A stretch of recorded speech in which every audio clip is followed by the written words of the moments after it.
আপনি কি জানেন মানুষ তার চুল কাটা প্রথম কবে থেকে শুরু করে?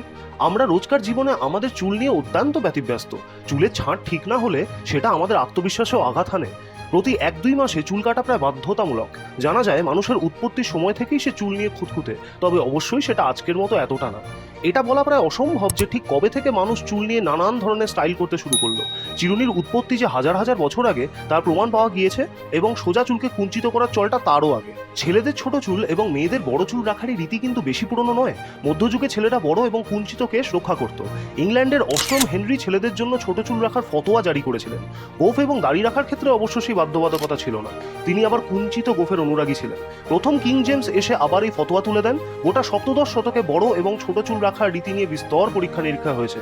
অবশেষে 1800 সালের পর থেকেই প্রায় ঠিকই হয়ে গিয়েছিল যে ছেলেরা ছোট চুল রাখবে এবং মেয়েরা বড়, যে রীতি আজও বহাল আছে।